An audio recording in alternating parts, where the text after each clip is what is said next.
City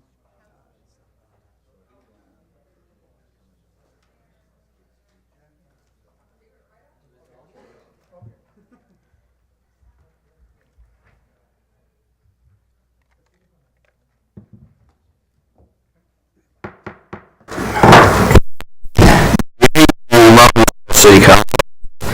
I'd like to call for the adoption of the agenda. Councillor Whalen?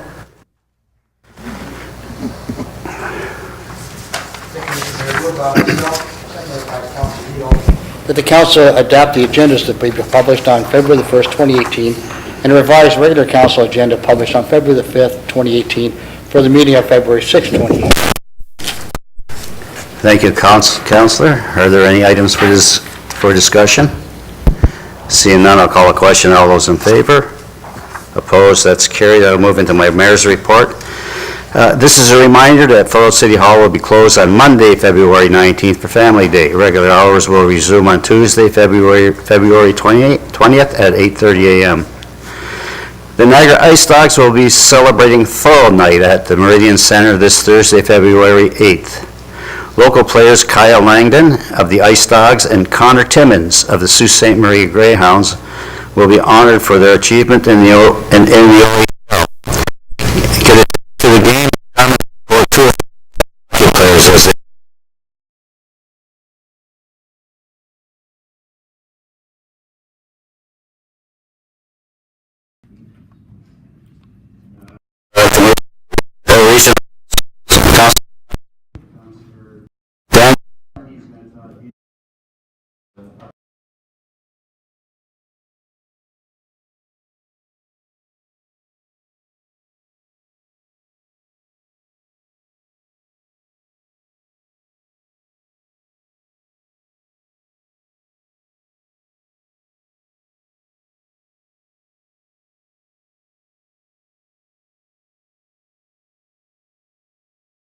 budget pays for programs and services. And there's also annual plan to purchase such as water treatment plant, sewers, and the third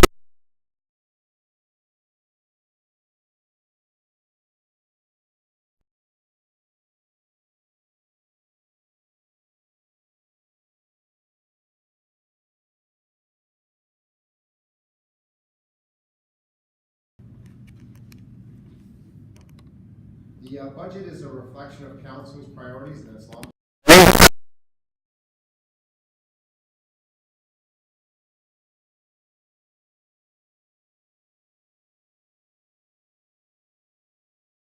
Assets and supporting growth assets also, which is new development.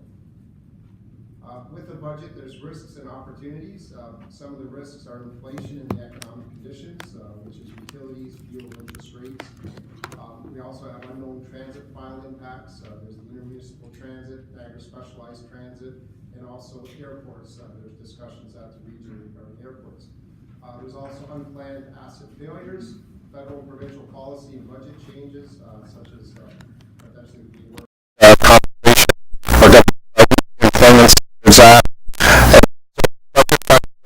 To the stability of some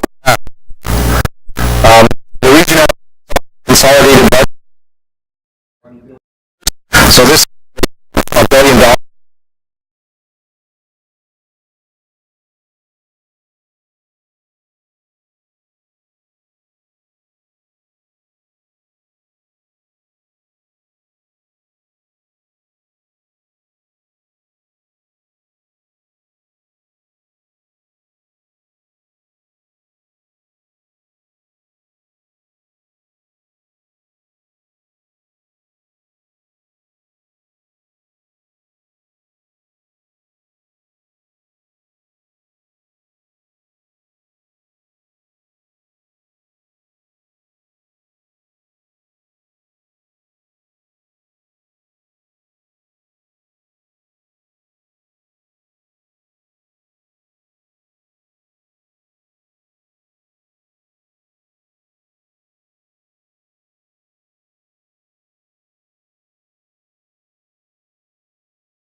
Housing.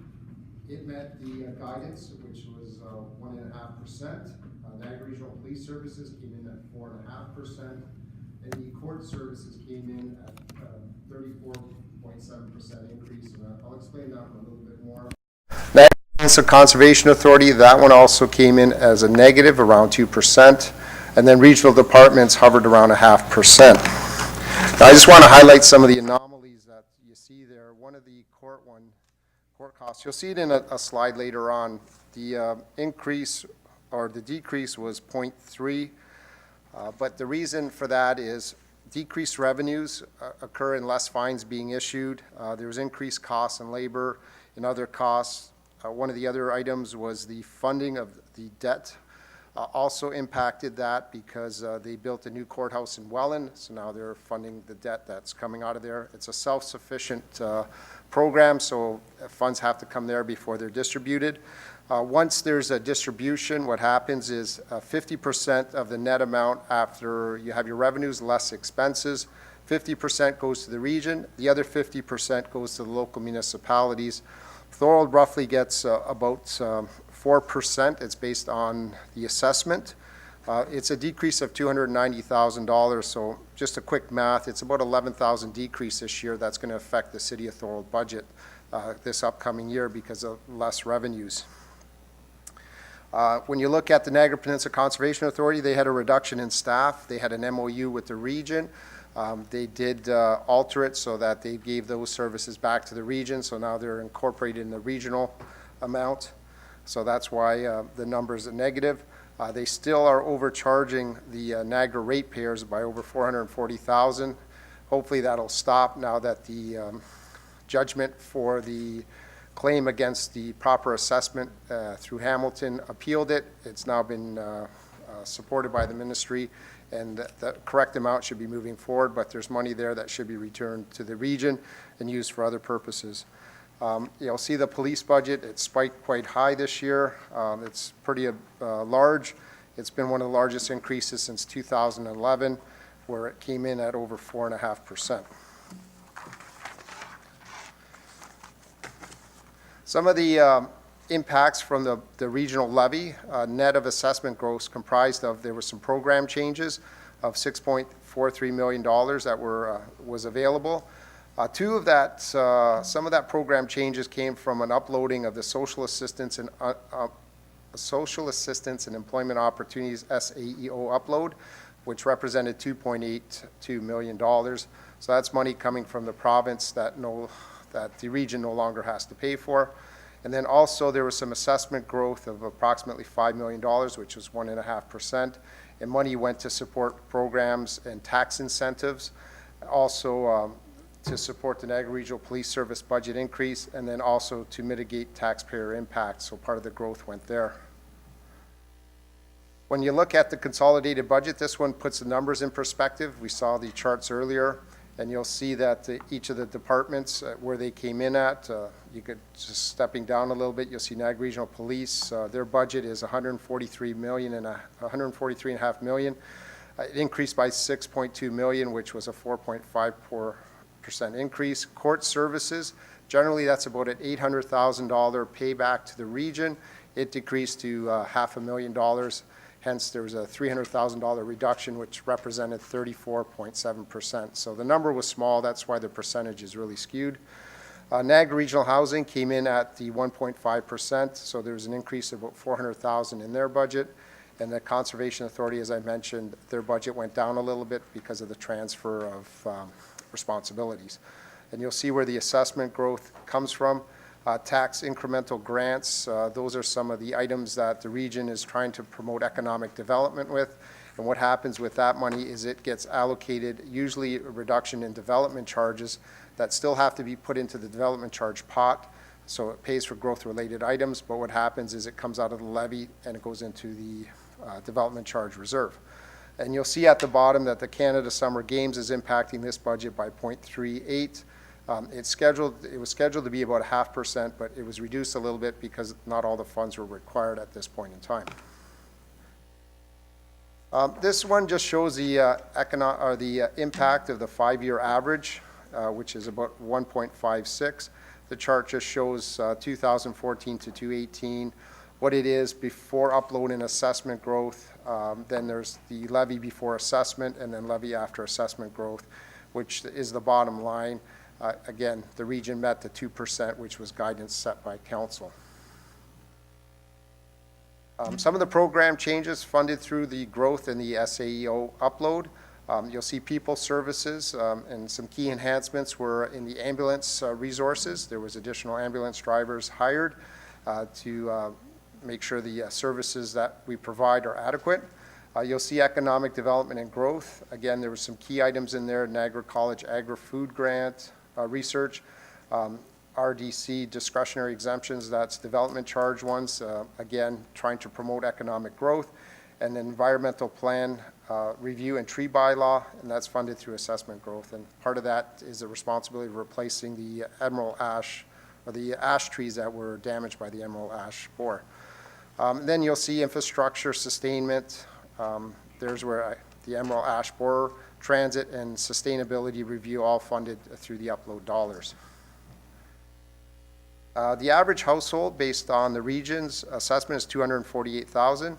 This basically shows what a typical household would be paying. It'd be $1,433, and then it shows what the adjustments were based on some of the Canada Summer Games, based on the NRPS and the courts. That's about $15 for the average household. Canada Summer Games is about $7. And then you see the assessment growth was a negative on that. So at the bottom, it comes out to a 2% increase. The rate budgets, waste management, I'm not going to speak too much about that because there's a presentation following me. Catherine Happermill of the Waste Management Services will be providing that, and she could explain through her process of that presentation. The other rate budget is the water wastewater. It shows that it's gone up it went up 2% for the year. Some of the capital money's been spent. It's $186.6 million, and you'll see some different areas where it's being spent. Water, wastewater is taking about 80 million of that, which is almost half of the allocation, and you'll see some going to transportation, some going to Niagara Regional Housing for development of new affordable housing units, and you'll see other areas like public health, EMS, planning, and corporate services. So there's different areas that have consumed part of the capital budget. Some of the capital projects that are planned for the city of Thorold in the upcoming year that are going to be started or worked through, you'll see some building site improvements at the Thorold Yard, the regional yard, which is about $56,000. Headquarters landscaping here at the region, I believe that's part of the Brock District Plan that they're working it through. That's $1.2 million. You'll see St. David's Road East from Highway 406 to Collier Road. There's $1 million being spent this year. A lot of that is dealing with environmental studies and looking at transportation studies to upgrade the road. You'll see in the long-term forecast in 2019, $3.5 million are allocated for that project. So it's really doing a lot of the preliminary work this year so that in 2019 the actual construction and a lot of the major work will be done. You'll see that there's more work being done on the St. David's Road interchange improvements at Highway 406. That's about $2.8 million. Also, there's an allocation for the Sir Isaac Brock Way Road, the multi-use path that runs from Merrittville to the 406. $500,000 has been allocated for that. A few other items, you have George Street pumping station upgrades, about $200,000. Again, water, wastewater treatment facilities upgrade, the Port Robinson Lagoon decommissioning, about $300,000. You have the Beaver Dam sewage pump station replacement, about $150,000, and then you have an elevated tank rehabilitation in Thorold South, Zone 3, for about $2.3 million. So there's quite a bit of money coming to Thorold the upcoming year in terms of capital work. I know, Mr. Mayor, last meeting you did mention, and it's not captured in this because I believe they're starting with last year's dollars. That was the project, just checking my notes here. That's the Port Robinson project? Yeah, the trunk water main and sanitary sewer, that's under the 406 from Towpath to Kottmeyer. Again, that's been allocated in 2017. I know the work is starting in 2018 here. That's $3.3 million. Yeah, $3.36 We million. approved that in our last meeting in 2017. at Public Works. It was 3.3 million, and basically what happened, it's because of the cost went almost doubled from the original quote. They approved actually, it would have been about 1.7 million, it was supposed to be, but then it went out of whack and ended up being 3.3 million. So they approved the $3.3 million. Yeah, and that's a key component of the growth in that area, servicing that, which is helping Thorold out immensely. So that's a good project moving forward. The other capital project, I know some of these are on our border, but they'll impact Thorold residents. There's going to be some work done on Burley Hill, 2018, about 200,000, and then about another 1.8 million in 2019. Again, that's going to be helping with the redevelopment of that intersection of Collier Road, Burley Hill, and St. David's.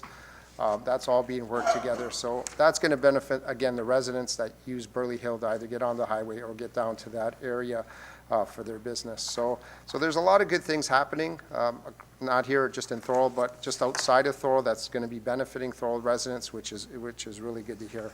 So basically, Mr. Mayor, that pretty well sums up my presentation very quickly. If there's any questions, I will gladly take those, and if I don't have an answer, I'll come back with an answer at an appropriate time. Okay. Thank you, Councillor D'Angelo. Are there any questions for our speaker? Councillor Neal. Thank you, Mr. Mayor, through you to the regional councillor. Last few years, the uploading to the province has created 0% increases as far as your budgets are concerned at the region. I noticed this year now it's at 2%, and there was some uploading, about $2 million worth of uploading, I believe. Is that going to stop? I believe that it's, let me just get to the slide. I think it was, just trying to get to, it is diminishing. If there's any uploading, it's not going to be a significant amount coming forward in 2019 that I'm aware of. So in other words, your costs are going to go up without having revenue to offset them in 2019? Yeah, definitely is going to add more pressure to the budget process as we move along Yes. going into the future. Second item is the police budget. I saw it was, 4.5% increase this year? And I know in previous years it's been fairly high too. I don't know the numbers. Is it going to continue being that way? Are we going to continue seeing those large increases as far as the police budget is concerned? Actually, this is the largest one in about 7 years, increase that they've had. I can't really answer that because the police board, working with their chief, sets the budget. Hopefully, there's not too many more big payouts, and that shouldn't impact the budget, but I can't really speak for that, because what happens at regional council from the NRP perspective, they present their budget. All we can say is yes or no. If we say no, we tell them to send it back and go look at it and try to come up with a better number, but that's the extent. We can't line by line it, and we can't alter it anyway. It has to go back to the police board. So it's those members that actually have the greatest influence on what number comes forward. Yes, so let's hope the police board maybe can be changed in the future to keep those costs down a little more. I would agree with you. I think they have to be a little bit more responsible for the dollars that are sent there. Are there any other questions? Hey, Henry, could you hold up your book again? Here's the city of Thorold's, Yeah, this is the comparison. billion-dollar budget book. just to let you know. Very informative. I have to know both of them. You only have to know one. And I want to commend staff. They do a great job with the budget book. They have these sheets here, like each capital project has a sheet, has a great explanation of what's happening, what's moving forward with, and it has the timelines if it crosses over into different years or it's money been spent. So from a perspective of a counselor, you do get a lot of good information that's brought forward, and I do commend staff because it is a lot of work to prepare all this stuff for council. And that's it for me, Mr. Mayor. Thank you very much, Councillor D'Angelo. Thank you. I look forward to the other presentations now. Oh, that's staying down? Yes. Okay. Okay, I'll call for the adoption of the minutes. Regular council meeting held on January 16, 2018. Councillor Piellman. Thank you. Through you, Mr. Mayor. Moved by myself, seconded by Councillor Longo, that the regular council meeting minutes of January 16th, 2018 be hereby adopted. Thank you. Are there any items for discussion? Seeing none, I'll call a question. All those in favor? Opposed? That's carried. General Committee meeting minutes of January 16, 2018. Councillor Neal. Mr. Mayor, it's moved by myself, seconded by Councillor Ugolini, that the General Committee meeting minutes of January 16, 2018 be hereby adopted. Thank you, Councillor Neal. Items for discussion? Seeing none, I'll call a question. All those in favor? Opposed? That's carried. Are there any conflicts of interest, councillors? Seeing none, I'll move on. We have, do we have a public meeting? No. We do not have any public meetings, and I don't think we have any one civic recognition. Two? Well, 2 points that I just want to bring up. Okay. Okay.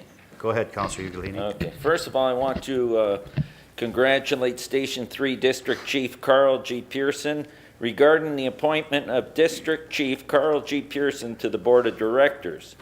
The National Board of the Canadian Volunteer Fire Services Association, the CVFSA, is pleased to announce the appointment of District Chief Carl G. Pearson to the Board of Directors.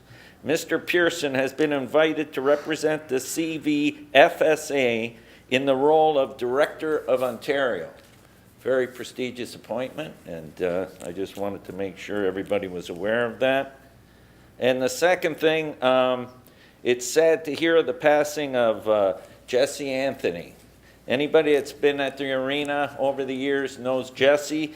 30 years of volunteer service as canteen chairman, and raised a lot of money for that association and put a lot of hours of volunteer work in that canteen. Her visitation is tonight and tomorrow. Funeral's Thursday at 2 p.m. at the Bacconfuso Funeral Home Chapel. And just like Jesse, memorial donations are to the TAA and the Thorold Figure Skating Club, because the kids always came first to her. So I just wanted to mention her for all the years of service to the city of Thorold, the arena, and the kids. Thank you. Councillor, thank you for that. Are there any other recognitions? Seeing none, I'll move into presentations. Our first presenter tonight is Catherine Habermale, Director of Waste Management, Region of Niagara. She's going to talk to us about changes to the garbage and recycling collection programs. Welcome, Catherine.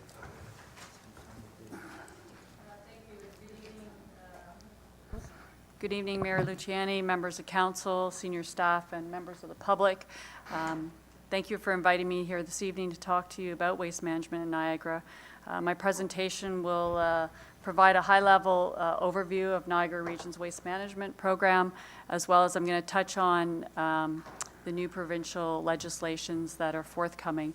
I do apologize if I'm not talking loud enough. I actually have a head cold, so I actually can't even hear myself talking. So just wave to me if I'm not talking loud enough. I do have a number of slides this evening. Some of them I'm going to go through quickly, but they are there for your reference. And if you have any questions to those specific slides, I can certainly address those questions at the end of my presentation. So just to start off and provide an overview, Niagara Region owns several closed landfill sites, 4 of which have been converted to naturalization sites or leash-free dog facilities. We have 4 household hazardous waste facilities, one of which is just down the road. Those are brand new. And we have 1 recycling facility, which is located in the city of Niagara Falls. We do have, most of those facilities are operated by third-party service providers. We do not have regional staff at those facilities.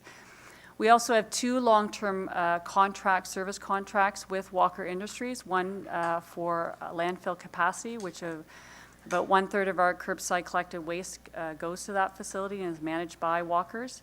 And secondly is our compost processing contract with Walkers. So in 2016, the data is a bit delayed because we're always 2 years behind in having our data confirmed by the province.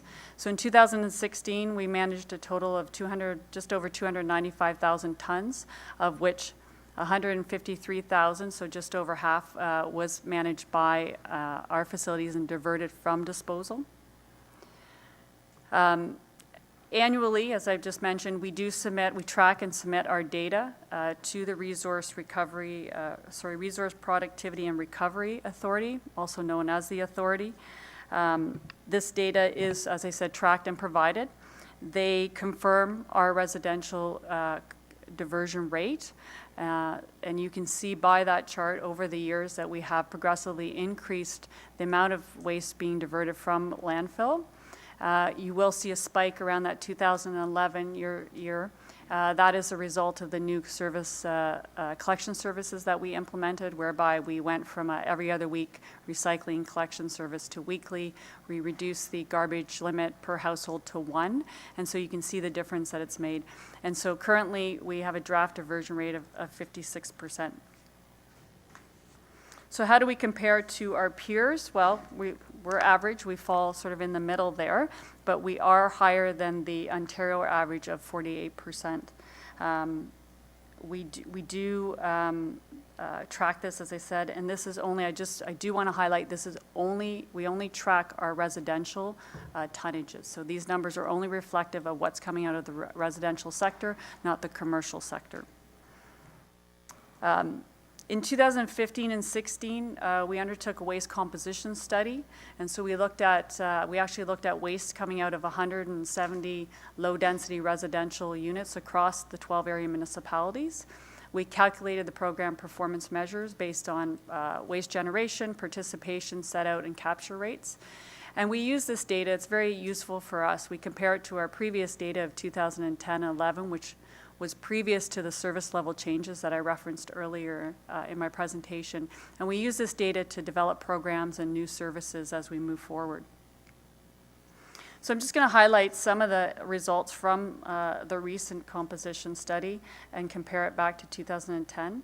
So one of the parameters we looked at was participation rates, and as you can see over all waste streams, we've had an increase in the number of people participating in the programs compared to the 2010 and 11 audits. Set-out rates, we measure, so we do a 2-week audit over 4 seasons. Set-out rate measures if a resident or household puts out one item across those 4 streams once during that 2-week period, that's considered a set-out. It is equivalent, we're measuring equivalent to full containers. So if there's a half container, we measure it as a full container. So you'll see the recycling stream, we've gone up just over 9% from the previous audits. And again, this is more than likely as a result of the new changes that we made and making it easier for residents to put out both fibers and containers each week at the curb. Conversely, we've seen a decrease in the set out of green bins at the curb. So this is your organic material, food waste, leaf and yard waste. We did see this particular stream go up initially after the launch of the new services in 2011, but we've seen it come down more recently. And I think this is a result of the fact that people don't want, it's the yuck factor, they don't want to manage their organic material. So we are going to be doing some work this year around promoting the green bin material and trying to encourage participation. And then also we've seen a decrease in the garbage set-outs as well. This slide, I think, really tells a story here. So this graph shows you what is left in the garbage bag or can. And you can see that that large green area of just close to 50% is organic material. And of that, close to 18% is actually avoidable waste. And avoidable food waste is uneaten leftovers or material that's bought and put in your fridge and you take out a couple weeks later and you can't identify it because it's decomposing.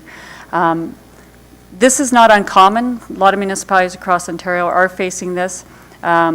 We do see municipalities with higher diversion rates. They have implemented service level or program policy changes.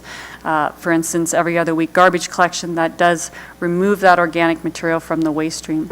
And then, of course, about 14% of the garbage bag is still recyclables, and that's, I won't go through that list, but that's a breakdown of the recycled material that still exists in the garbage can. We are seeing some trends across the province in terms of what material changes are coming forward. These changes do make it more difficult for municipalities and private sector who operate recycling facilities to process this material. We're seeing a lot smaller packaging, light weighting. If you compare a pop can or a plastic pop bottle to one 3 years ago, you'll see the difference in that material. It's thinner, it's lighter. We're also seeing a lot of takeout, fast food, on-the-go lifestyle packaging geared around that. These materials are difficult to recycle because they tend to be multi-layer, and there's not a market for them. So there's challenges with that material, particularly when it is placed in the blue box because the resident believes it's recyclable, it's plastic, or it has aluminum foil, but there's no market that exists. So we're seeing a declining generation of materials with high recovery rates, and conversely seeing an increase of material that has a low capture rate. And again, I've talked about this earlier, we're seeing a low diversion of organic waste stream being captured.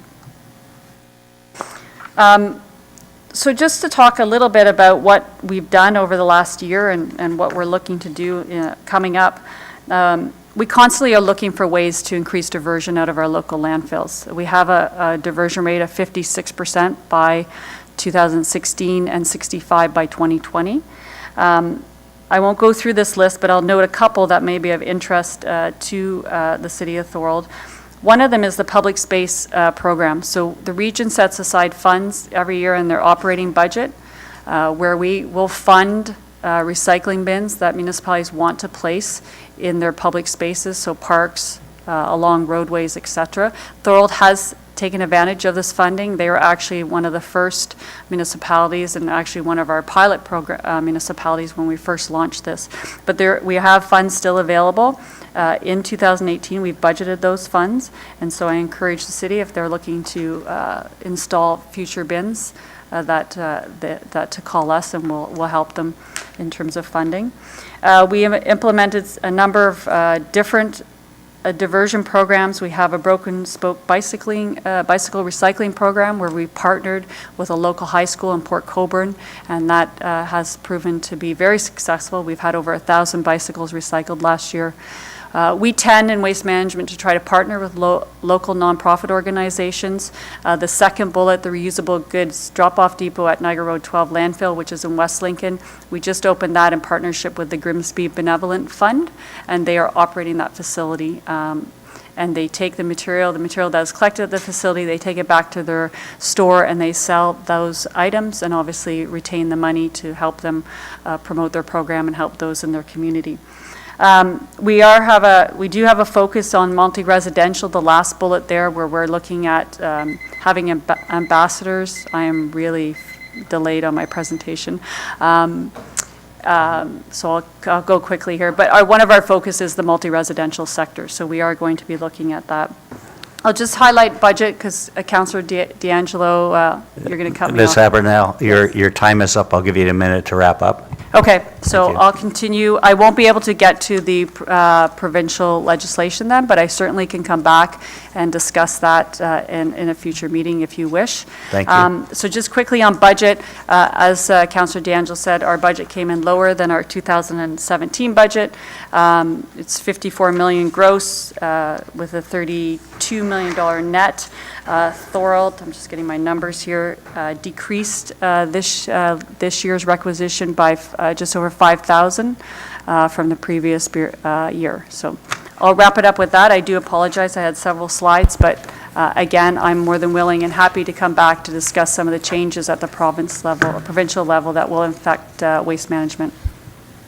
Okay, questions for our presenter. I have Councillor Wayland and Councillor Ugolini and Councillor Pio. Thank you, Mr. Mayor. Thanks for the informative presentation. Just a question on diversion rates. You have it for the whole Niagara region. Do you have them broken down by municipalities by chance?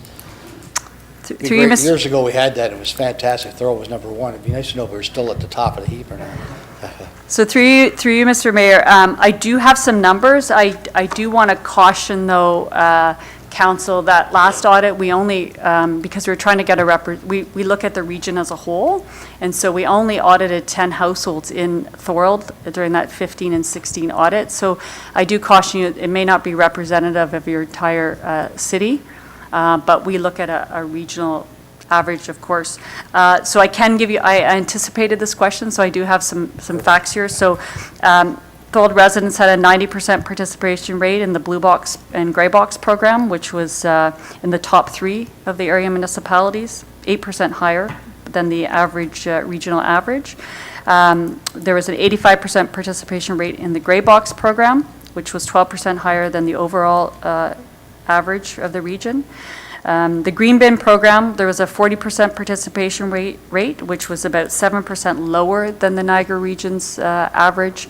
And then overall diversion rate was about 38%, which is about 8% lower than the regional average, which makes sense because the Green Bin program, we need to encourage more residents in Thorold and across the region to participate in that program. So we're doing a good job, we just have to do a little bit more. Pardon me? We're doing a good job, just have to do a little bit more. Yes. Yeah, There's thank you. always room for improvement across the region. Councillor Ugolini? Through you, Mr. Mayor, to the Director of Waste Management, thank you for your presentation. It's very thorough, and there's a lot of stuff that's in this that we can follow up on. I have a few questions. So number one, why would the region extend the current contract with your waste management contractor to 2021, knowing that it was dealing with issues this past year which accumulated and come to a real crescendo at Christmas time? Can you explain why a contract that was over in 2018 with a 1 year, they could extend it at 1 year, was extended to 2021? That's my first question. Thank you for the question through the mayor. So when the report went to council to extend that, first report was in 2016 and then again in June 2017. At that time, Terra Environmental, who is the collection contractor, was providing a good service. We've had a good service delivery from them since 2011. Yes, I will acknowledge that there was a hiccup during the Christmas, over the Christmas holidays and beyond. I can tell you that we have been meeting with them weekly since January the 11th. And they have given us a revised operational plan that outlines what they're going to do to bring back the service that rightly the residents deserve and expect. I am happy to report, and I'm sure you've seen it, that the service has improved since that 3-week period. We continue to meet with them. They've hired additional staff, so currently they have additional 14. They're holding 2 additional job fairs where they're looking at retaining an additional 10, I believe. They've acquired 1 additional collection vehicle, and they're in the process of acquiring 2 more. So we are working with them. Unfortunately, during that period, they had some challenges with their vehicles and as well as staffing. And then, of course, coupled with that was the weather, whether it was the extreme cold weather, temperatures. So we are moving forward. We're holding them to the contract. We have had meetings and we'll continue to have meetings with them. Thank you. This next question is, has the region looked into closed-top waste containers, especially with what you talked about, lighter waste, especially on the recycling side, and automated trucks, which are in use in cities like Toronto, and I just come back from Florida, and they're used extensively down there. Have the region looked at moving to a system to upgrade to more modern standards? Through you, Mr. Mayor. So we have looked at lids for the blue boxes. The challenge with that is that we have various manufacturers of the blue box program, and we can't find a lid that would fit on all the different blue boxes because we acquire our blue boxes through a tender. And a lot of the lid manufacturers that were on the market are no longer, they don't exist. So it is a challenge to try to find a lid for the current blue boxes that we have in Niagara. As part of our service level review for the new contract, we will be looking at carts and those type of services. Currently, the region and a lot of municipalities across Ontario are not investing in the Blue Box program at this time significantly because of the unknowns with the provincial legislation. And I'll just touch on that briefly. The legislation at this point is looking at taking the Blue Box program, which is really a 50% taxpayer-funded program, to a full producer, so producers being the manufacturers of the material in the Blue Box, to 100% producer-funded. That also means that the region or municipalities may not have responsibility for the collection and processing of recyclables. So given that unknown, we are not making large investments in our program at this time, unless there's a cost-benefit analysis that's done that warrants such an investment. The time period for that could be within the next year to 5 years. So again, without the unknown, and I will, because I'm talking about the legislation, I will point out that's one of the reasons that we looked at extending not just Emterra's collection contract, but also our processing contracts out for another 3 years to give us that buffer for the unknowns that may come from the provincial legislation. Okay, thank you. But those containers I'm talking about are suited for the automated system, so they're would be totally different containers than what we're dealing with. That's there. correct, and we'll look at that as part of our Yeah. service level review as part of the new collection contract. Okay, so another issue that comes about, especially in a lot of our high student areas, is the region is responsible once that garbage goes out on the curb, am I correct? So that goes out on the curb and it changes from being our issue to a regional issue. Am I correct when I say that? Through you, Mr. Mayor, when the material is placed out during the hours stated in our bylaw, then the region is responsible. When it's outside of our bylaw, we're still responsible and have authority to enforce our bylaw, but it's the resident's responsibility to remove that material from the curb. Okay, so if they don't remove it from the curb or containers stay out there for 3-4 days, do you send people around that monitor that, or is it on a complaint basis? Through the mayor, we actually, not just in Thorold, but in St. Catharines and Niagara Lake and Welland, where they also have pockets of off-campus student living, we actually have a proactive monitoring program where our staff go in the day after and we leave notices, or we try to speak to the residents within those households to ask them to remove the material. If we cannot get compliance, we actually, where we have the landlord's name and number, we will call them directly. And this is not just in student areas. We do this in areas where we have problems with garbage set out. Okay, my last question is that your previous contractor, if you phoned and you said, I want to put out couches, mattresses, dressers, whatever it is, they would send a special truck there, lift it up and put it on. Now, what they're doing is they're throwing mattresses and couches in the back of the regular garbage truck, which is probably accounts for a lot of their breakdowns.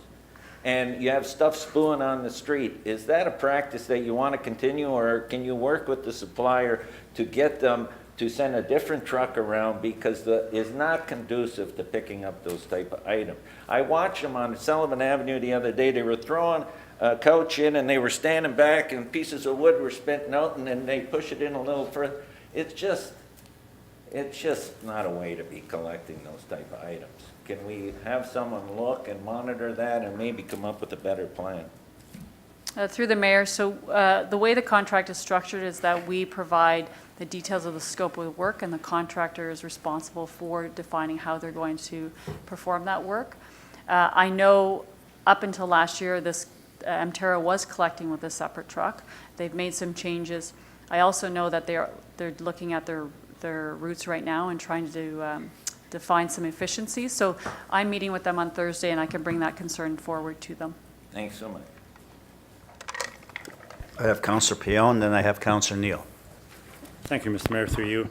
I also have a couple of questions with regards to diversion.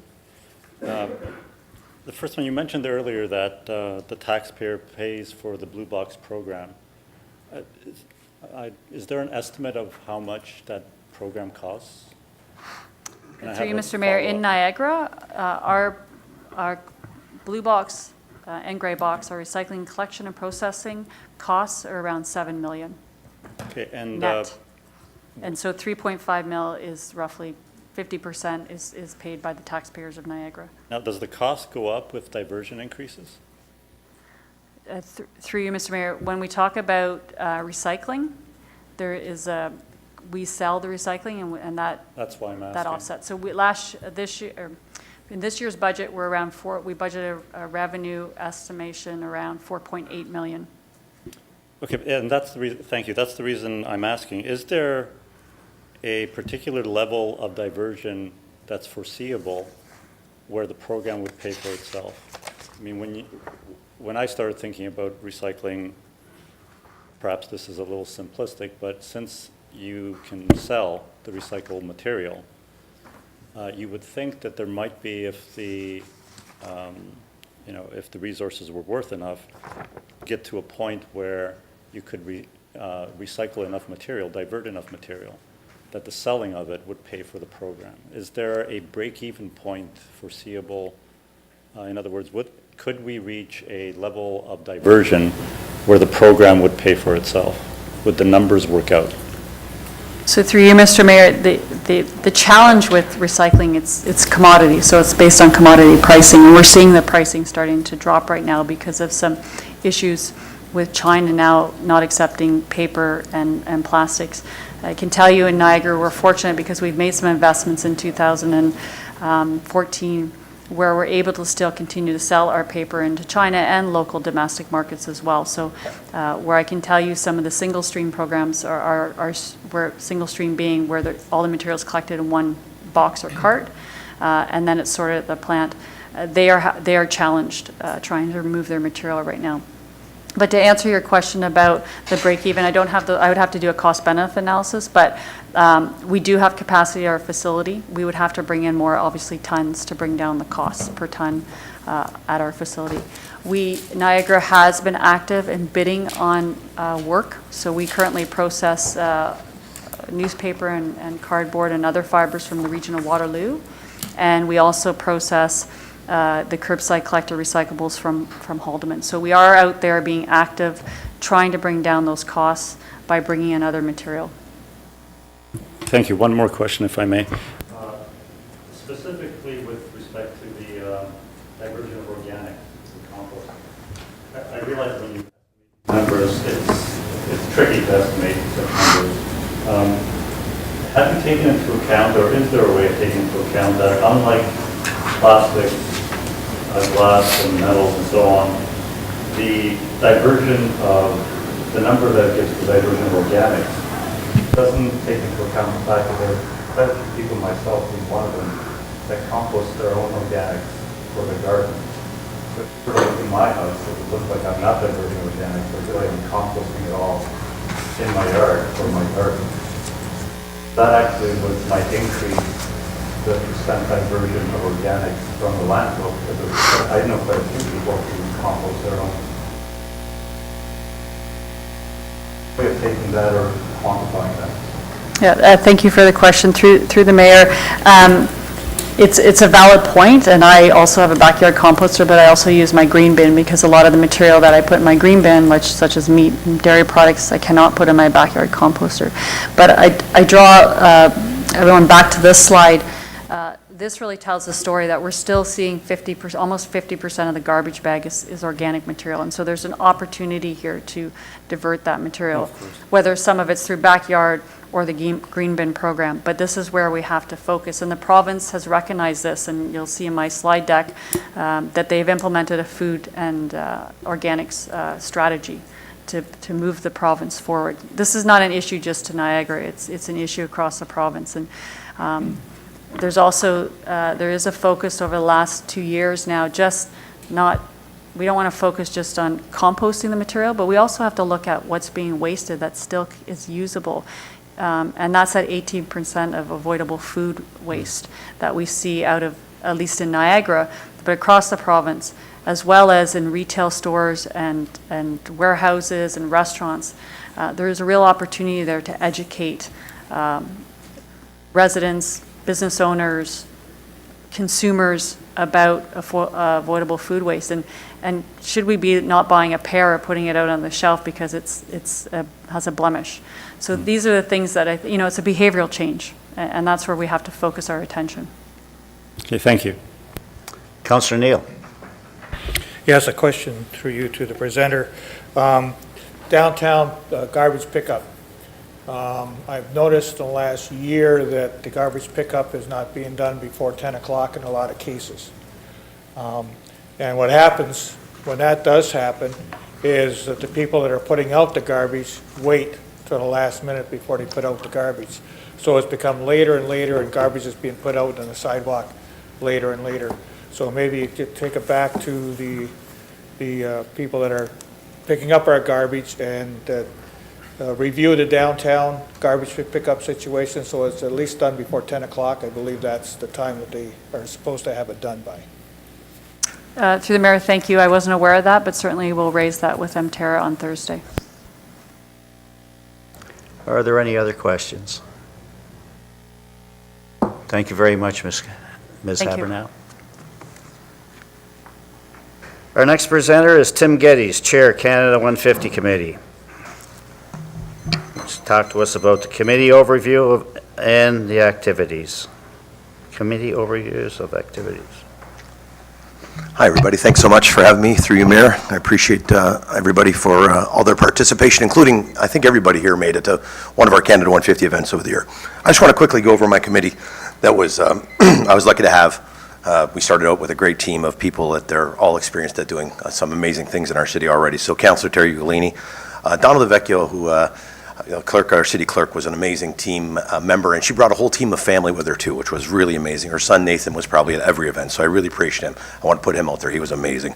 Ginger from the city was amazing. She's awesome. Tim Sinnott from Canal Bank Shuffle, Dan Pelche from the TCAG, Carolyn Cox, Bree Wilson, Gina Armstrong, former Mal Woodhouse also was on my team. So I had a wealth of experience, and it really helped me out, and we worked as a great team. I was just steering wheel, where Donna was more like the engine. So thank you guys so much for all your help. We got together, we started in April 5th of 2016. I just signed up online, actually, and I got roped into that, so it was good. I'm glad. It was fun for me. The mandate was to provide recommendations to the Thorold City Council on how to this important milestone in Canadian history would be commemorated. The committee met on a monthly basis and more often when required to perform this task. Thorold City Council provided a budget that we asked for in the amount of $40,150 during the 2017 budget for the series of events. In the fall, the 2016 committee hosted a roundtable discussion here with all community groups to engage partnerships. 40 people attended and a few partnerships were involved, were formed as a result, which was very nice. A series of events were held from November 2016 to November 2017. November 2016 was the first event where the committee entered the Santa Claus Parade to start promoting some of their events. So we put a team together, we walked the streets. Well, I didn't, I was the MC of the parade, of course, but my team was out there handing out and making people aware of Canada 150 coming forward. So it was very fun for us to start. We had a New Year's Eve skate that we did in the afternoon of New Year's Eve, so it could be a family-oriented event. We had a countdown at 3 p.m. For a little fake ball drop, and a couple of our buddies were there too, so that was fun. There's Terry Ugolini. It wasn't that cold. I'm not sure what his problem is. In January 2017, the Canal Bank Shuffle hosted guitar nights with all Canadian talent. It was great. Unfortunately, in February, the Red and White Dance, we had a teen dance at the TCAG, and they gave us the hall, thank goodness, because I was the only dancer. It was like Tina Turner, private dancer there. But we learned from that, and moving forward, we did some other stuff that was a lot more fun. I was lucky enough to be at the Canada 150 committee supported the TCAG to host the Canadian citizenship ceremony with former Mayor of Niagara Falls, Ted Salcy, being in charge of that ceremony. 32 new citizens were there, and it was a real touching moment for a lot of us there who are proud to be Canadian and glad that many other people want to be Canadian, not unlike us. So it was a lot of fun for us. We had a March break where the Thorold Mounts donated their rice time to us, which is another fun time, and we appreciate Thorold Mounts for doing that for us. We had a movie night at the Battle of Beaver Dance Park. One of the things I wanted to do when we were talking about this stuff was to use what we have here and flex our city of what it is. And the Battle of Beaver Dance Park is one of the most underutilized things, I think, in our city, and it's such a beautiful spot. And I was very proud to have over 700 people to do Moana, the movie Moana, on the big screen. So it was a very exciting time.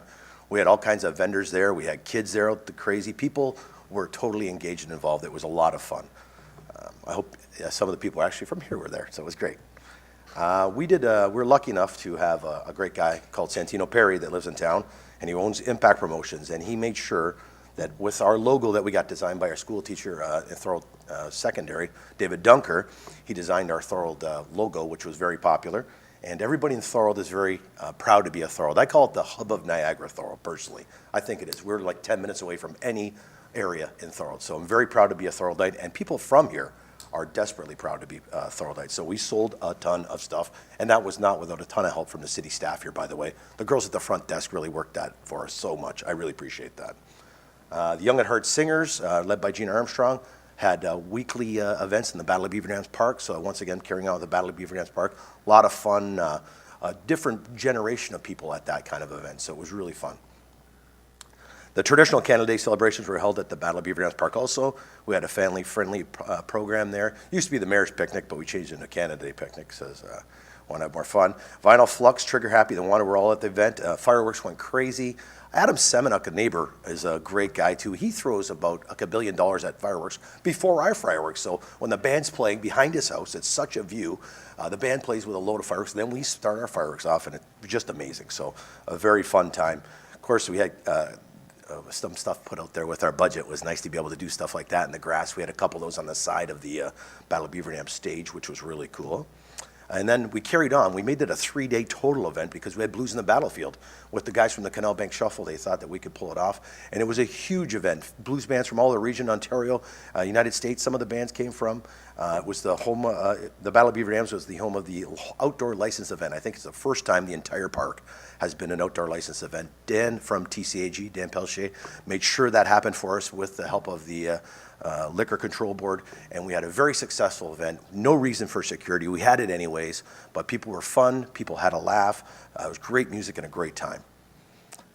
Some of the performers were there. Jenny Sai was there. LMT Connection, of course. Then we slipped after our Canada Day. The weekend after that, we had a great time at Port Robinson. Proud partnered with us at Club Casa Vignana to host a human flag event at the club. Aerial photo was taken. Very smartly, the Port Robinson Proud people made you sign up, so you kind of were into it to get the free t-shirt. We had a little combo going there with them. It was sponsored by the home company there, so we were very happy to, everybody got a flag and everybody got a shirt, and we all went there and made a human flag. As you can see, it was very impressive. So we had Andy Harris take photos off top of the building there, and a really cool little scene that we had out there that day. We had music, we had magicians, we had food, we had a lot of fun. So. Then we moved on to a dive-in movie in August. It included free swim at the park at our pool, and then you come across to the Richmond Street School, and we watched Finding Dory at night. So once dusk came, we turned on the movie, and we had a great time. Thorold Lions were there, and they were very kind enough to provide free hot dogs for people at that event too. So we tried to use most of the city and most of our area, Thorold. So it worked out really well. You can see we had a fun time with their Finding Dory, and kids were laughing their heads off. Beautiful pictures. That night, the moon popped behind the screen. It was just beautiful. So the Canada 150 supported the Friends of Lower Seacourt at the unveiling of the First Nations Peace Monument there. It was an amazing day, too. And then, of course, we did our Santa Claus parade again. We dressed up our trailer, a Thorold trailer, and we spent the day in the city yard making that happen in the morning, and then we put out for the Santa Claus parade again, giving away 850 bags of candy for all the kids and stuff. And then we had a family skate after that coming up, and so we promoted it with handing the candy out. So kids were aware that we were having our figure family skate. With the figure skating club helped us out, and visit by Santa Claus himself, along with treats were enjoyed by all. So. Overall, there's our Young at Heart singers who came out to sing for that event also, so they're very kind to do that. That's Gina on the right there. And on December 10th, we invited all the volunteers, and we gave ourselves a pat on the back and some pizza and wings, and had a great time and thanked everybody for all their efforts. So the community care donation was our final thing we wanted to do, and through the year, any of the items that we sold, $5 came from each thing. So every t-shirt that we sold for $10, $5 of it went towards a donation, and I slid that in the side door on you guys, and I thank you very much for letting that happen. $2,810 worth of stuff, so that means divide that by 5, and that's how many things we sold. And that was the amount of things that Thoroldites wanted so badly, from hoodies to hats to t-shirts. So it was a great event, and it was a great day to be able to hand that over to community care with our group here, as you can see a few of us from this photo here. So Santino was a huge part of that, and making that price available that people still want to buy it, yet we could still make a donation. So very proud. As a child, my family needed people like Community Care and Salvation Army and the St. Vincent de Paul. So it means a huge part of my life to be able to consistently donate back to them. So thank you to all you people that made that happen for us. We did adhere to our budget. I'm not sure what happens with the rest of the money. Do we get to split that, or no? No? You guys want a coffee? Or? No? Okay. Next year's program, perfect. So yeah, we were under budget. We were over budget on fun though, and kindness, and the community of Thorold was a big part of that, and we appreciate everybody that did that. So on behalf of all members of the Canada 150 Committee, it's been my honor to be the chair of this committee. We've fulfilled our mandate, and it's now time to dissolve the committee. I want to thank the residents of Thorold, our sponsors, volunteers, and the council for seeing in the vision and letting us celebrate this important year in our history. Any questions? Thanks, Tim, for your Thank you, Mr. presentation, and a fabulous year in Thorold, this 2017. I'd just like to personally thank you and your committee for all the great work you've done. And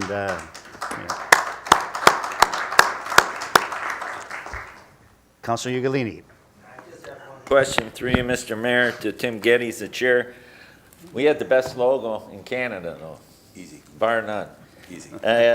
I just want to know your opinion. Like, we had the expanded Canada Day celebration that went 3 days, and you've seen the response, and not only that, when we had the movies in the Battle of Beaver Dams Park. Do you think that we should try and do that on a yearly basis, regardless of it being Canada 150, and utilize our park and get the community out? Do you think that's an initiative that would be good for the community? I think it's easy to add it on to Canada Day. It seemed like it was easy for us to make it a complete 3-day, or whichever way you might do it, on the 31st or the 30th of June, you know what I mean, and slide it in that way. But I think that it was an opportunity for us to showcase our park. Family fun too. Just because there was available beers there didn't mean there wasn't children there having fun too. We had a lot of fun, and it brought people from other parts of this region. It brought people from Buffalo. It brought people from Toronto, Hamilton. Came down to see that event, to see some of those bands that they know from other places too. So I think it showcased our city. The movie night was more of a local thing, but I think it was a surprise that how many people came. I did a lot of walking. I probably handed out 5,000 flyers for that event, so I know it helped with the schools and the places that I did hit to make that kind of happen. But I think it's a doable thing. People seen it happen now. It's easier when you see it the first time. You can repeat it and improve on those kind of things. So I know there's some stuff as a committee we would like to try to do again and improve on what we did already. Are there any other questions? Thank you, Mr. Geddes. Thank you, guys. Cheers.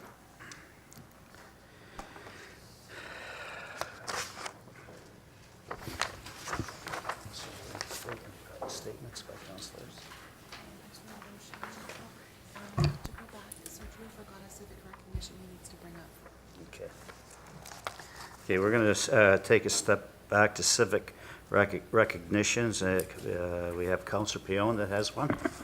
Thank you, Mr. Mayor, through you. Sorry that I didn't bring this up earlier in the appropriate section, but I just wanted to bring everyone's attention to an event that's happening on Family Day at the Port Robinson Community Center. It's a pasta dinner fundraiser. All proceeds will go to upgrades and beautification of the Darlene Ryan Port Robinson Community Center. It's on Monday, February 19th from 4:30 to 7 p.m. It's a full pasta dinner for $10 for adults, children 3 to 12, $6, and children 2 and under are free, which is an amazing deal for this kind of dinner. You can get tickets, you can send an email to portrobinsoncommunitycenter@gmail.com, or also go to their Facebook page. The Port Robinson Community Center has a Facebook page, and you can buy tickets directly from there. Thank you. Okay. Statements by council. Move into statements by councilors. No items there. There's one item for Councillor Longo. I have Councilor Longo. Thank you, Mr. Mayor. At the last council meeting, I mentioned that I'd be bringing a notice of motion on parking regulations in new developments in Thorold. But after speaking to the CAO, I'm going to withdraw that notice of motion, but instead ask for a staff report and recommendation on how we can move forward and restrict parking in new, proposed, and approved developments that are coming on board in Thorold. And the reason for that is a lot of these new developments have high density, and we're having parking issues, having parking on both sides. So I want staff to come back with a report recommendation and show us how we can better handle So that. you'll bring that as a notice of motion? No, I'm asking just for a For a report motion. and recommendation. You want that, we'll have to vote on that. Absolutely. Okay. Do you want to comment on that? I'll let you, yeah, go ahead. Thank you, through you, Mr. Mayor.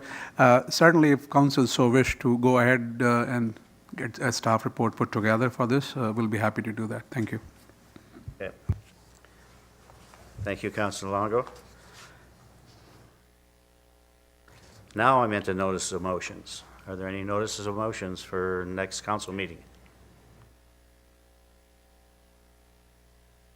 You didn't vote on the motion. Oh, yeah, better vote on that. I'll call the question. All those in favor? Opposed? That's carried. Sorry about that. Notice of motions. Are there any notice of motions for next week? Okay. I'd like to resolve into general committee.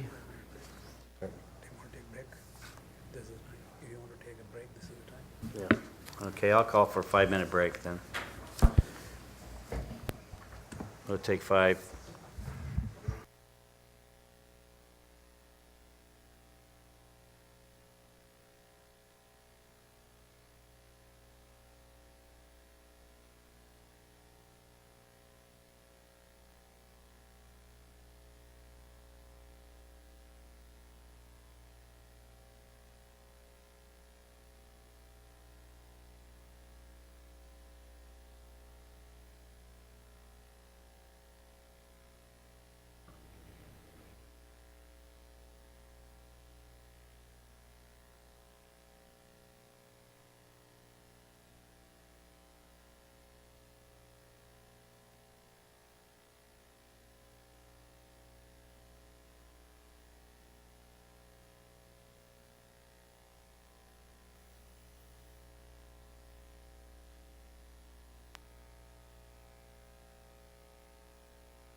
to order, and first, those are of interest.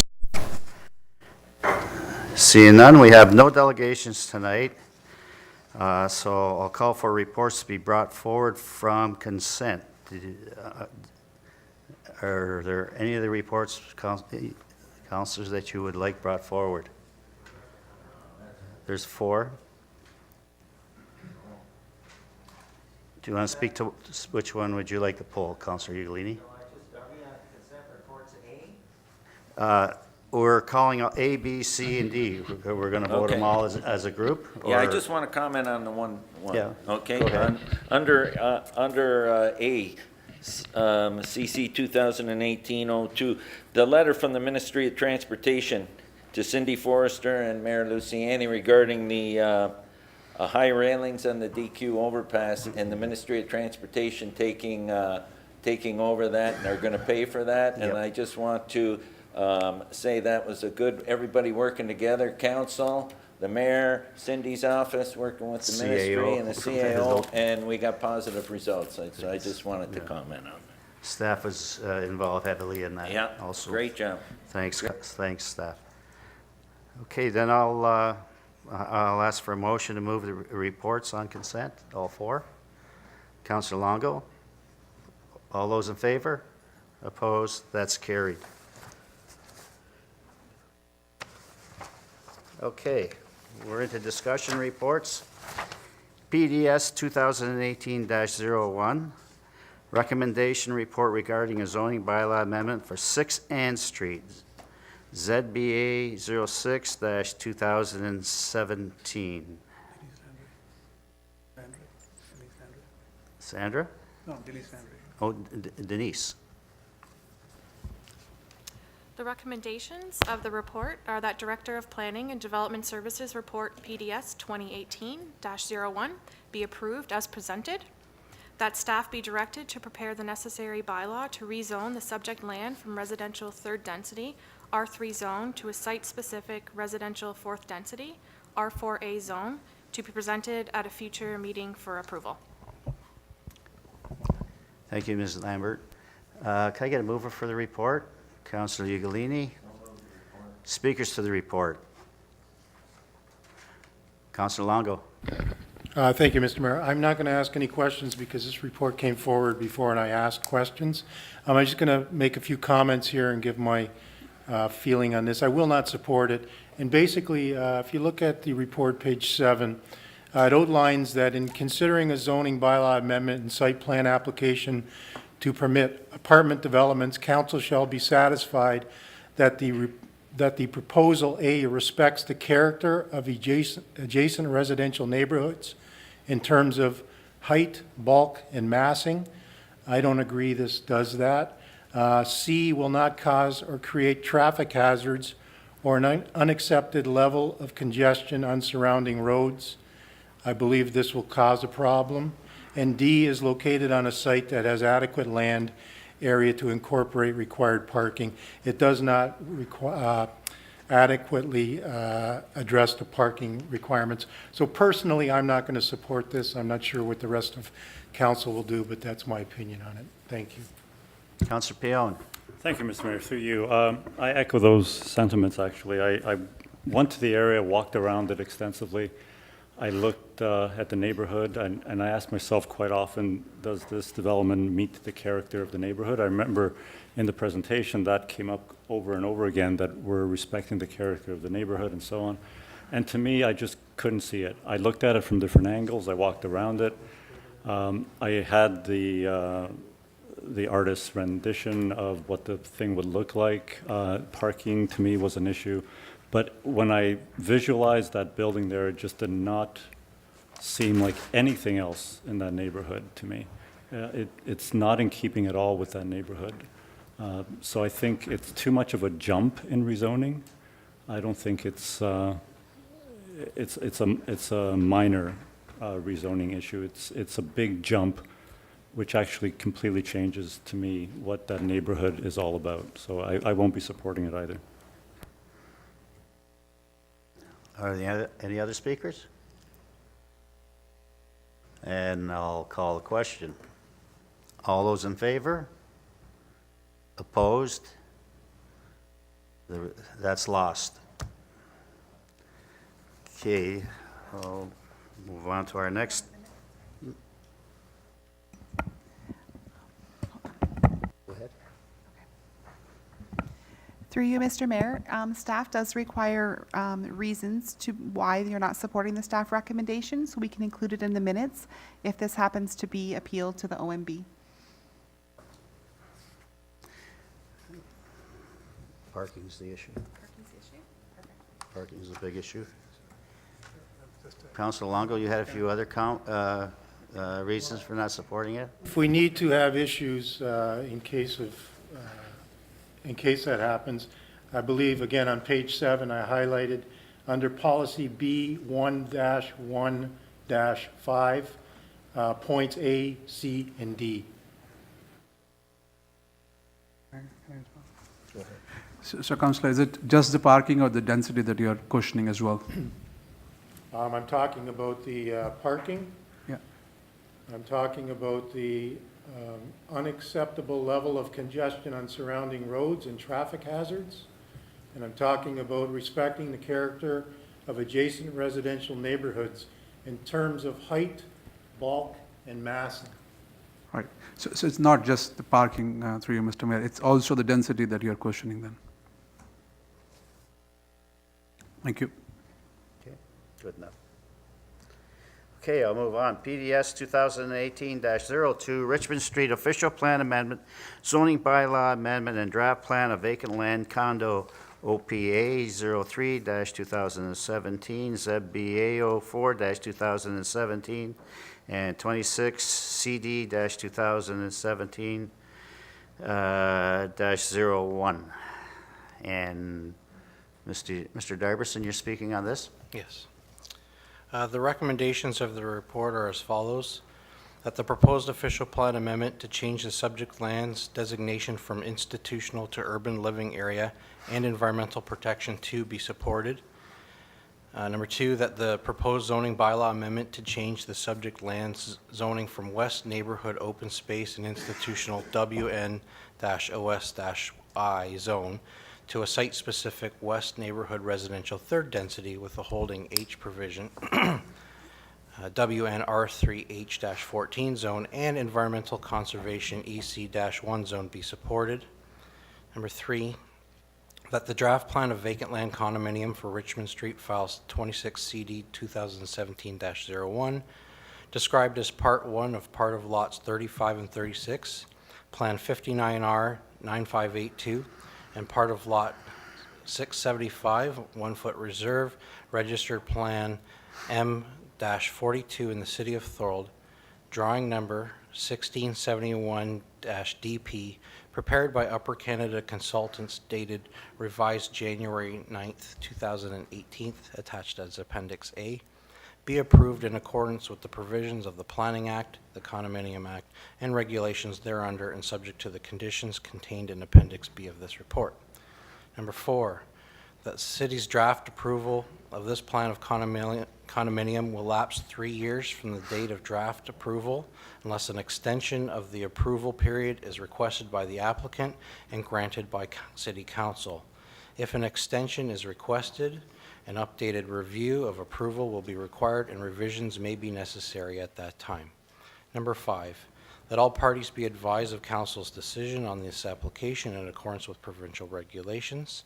Number 6, that the mayor be authorized to endorse the draft plan as approved 20 days after the notice of Council's decision has been given, provided that no appeals have been lodged. And finally, number 7, that bylaws to implement the official plan amendment and zoning bylaw amendment be brought forward at a future council meeting for approval. That concludes the report. Thank you, Mr. Darbyson. Can I get a mover for the report? Councillor Neal. Speakers to the report: Councillor Longo, Councillor Neal. Go ahead, Councillor Longo.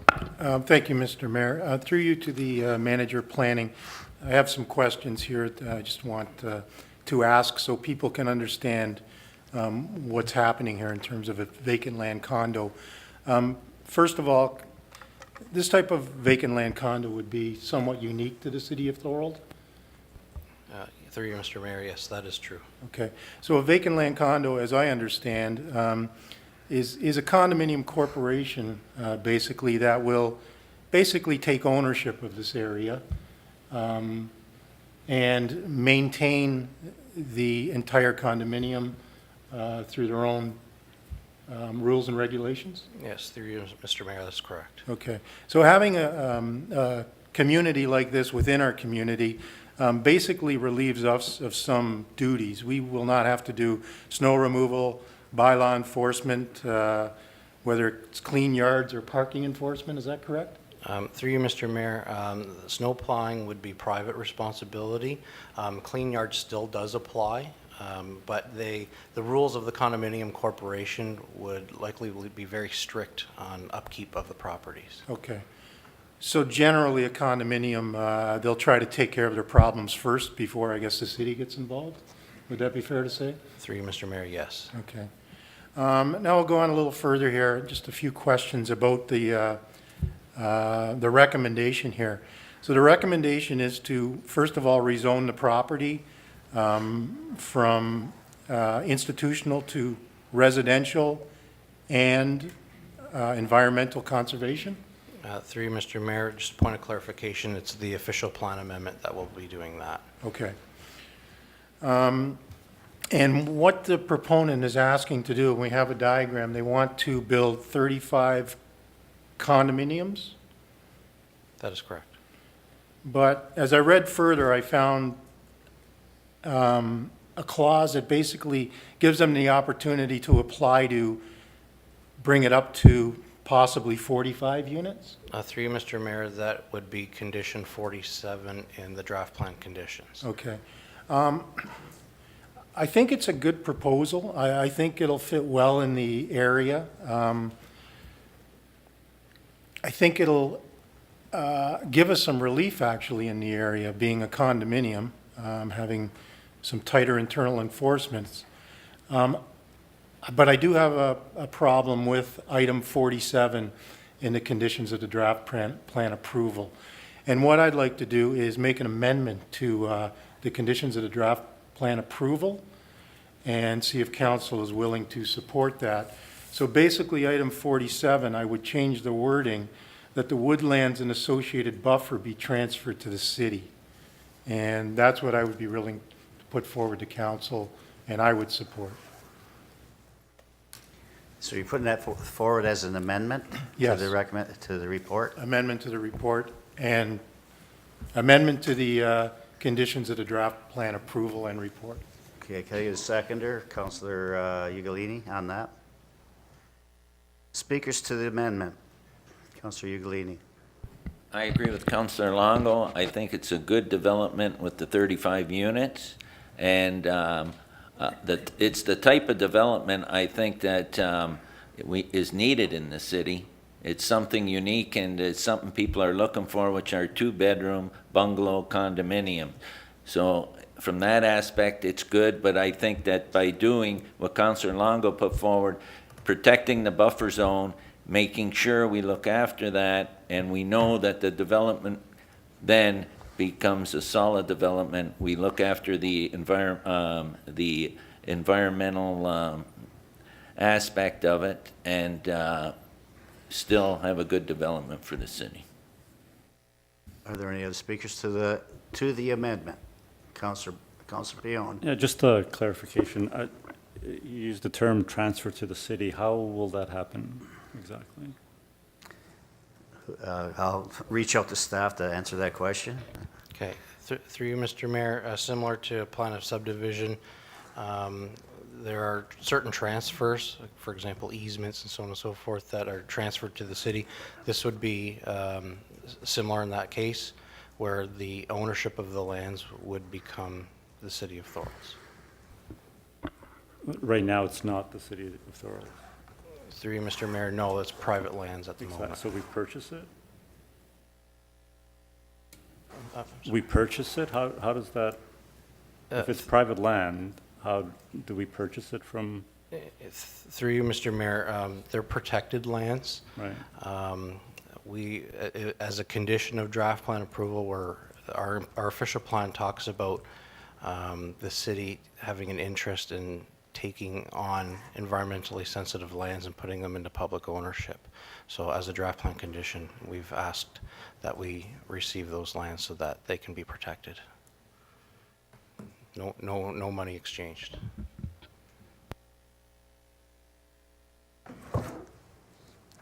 Sorry, just trying to get into this report. Go ahead, Councilor Longo. Just to ask a question on that point, the developer's not required to accept this draft plan, correct? If he chooses not to? I'm sorry. If the developer isn't in favor of this change, he's not required to go forward with his plan, correct? I understand. Through you, Mr. Mayor, no, he's not obligated to pursue his development, no. Are there any other speakers on the amendment? Seeing none, I'll call a question. All those in favor? Opposed? That's carried. Back to the original report, PDS 2018. Are there any speakers to that report after the amendment? Councillor Neal, then Councillor Whalen. Thank you very much, Mr. Mayor. There was one thing that went through when we had the public meeting, and that's Ventura Court people were having a problem with when the cars come out of this particular subdivision, the lights on those cars would go directly into their backyards. I would like to make sure that the proponent takes that into consideration and uses a buffer of some type so that the vehicles that come out of there, their lights are not going to penetrate into the backyards of the Ventura Court people. Through you, Mr. Mayor, one of the conditions is that the applicant enter into site plan control. This is where we deal with landscaping, and we will definitely be giving that some thought in terms of the design. Thank you. Councillor Whalen. Thank you, Mr. Mayor. Just to elaborate a little bit further on what Councillor Longo said a minute ago. So, Eldon, am I considering right, these will be leasehold condominiums, and is that correct? Through Mr. Mayor, yes, it's all condominiums. And that being the case, I guess the condominium corporation would have some say of what is being done with the corporation as far as you can't paint your house like bright pink or something like that. They control what the looks of the units are. Yes, through you, Mr. Mayor, there would be rules and regulations such as color coding that would form part of that declaration. And they'd control what's happening as far as garbage and so on, and put people on notice and so on. So they can control the whole unit, in other words. Through you, Mr. Mayor, that is correct. They have the option to elect for regional pickup for garbage, or they can implement their own garbage pickup system privately as well. And Beanie's will be a two-bedroom condominium. I think the concern with students won't be there because they'll be wanting a lot more than 2 bedrooms for these students. And the price of it, I think it's out of the market for student capacity. Through you, Mr. Mayor, the presentation that was given at the public meeting did indicate that that was the intent. That's great. Thank you. Are there any other speakers to the report? Seeing none, I'll call a question. All those in favor? Pardon me? As amended. As amended. We voted on the amendment. All those in favor? Opposed? That's carried. Okay. Can I have a motion to move into closed session to discuss City Clerk's verbal report, Darlene Ryan, Port Robinson Community Center Board of Management, in camera, an identifiable individual. Councillor Whalen? All those in favor? Opposed? That's carried. And we'll be moving in camera. Probably we won't be coming out. We'll be coming back for bylaws, right? Yeah, Donna, yeah. coming back here or we'll do that? There's people here. Only if there's Okay, people otherwise still we'll stay back there and just leave the door. still waiting. Oh, Will we come in? So we Yeah. can just do it there, right? Yeah, Depends if there's people waiting. yeah. Okay, maybe there's, I don't know anybody, that student is there, that's about it. Yeah, Tony might be, I don't know. In that case, we'll just invite him into the back room. Afterwards, yeah. I'll go. Once we're done, I'll pop my head in to see.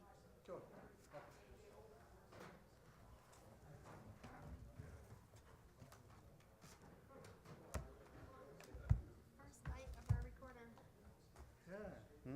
First night of it being recorded, Oh, you recorded it? our in-camera session. Oh, you're gonna record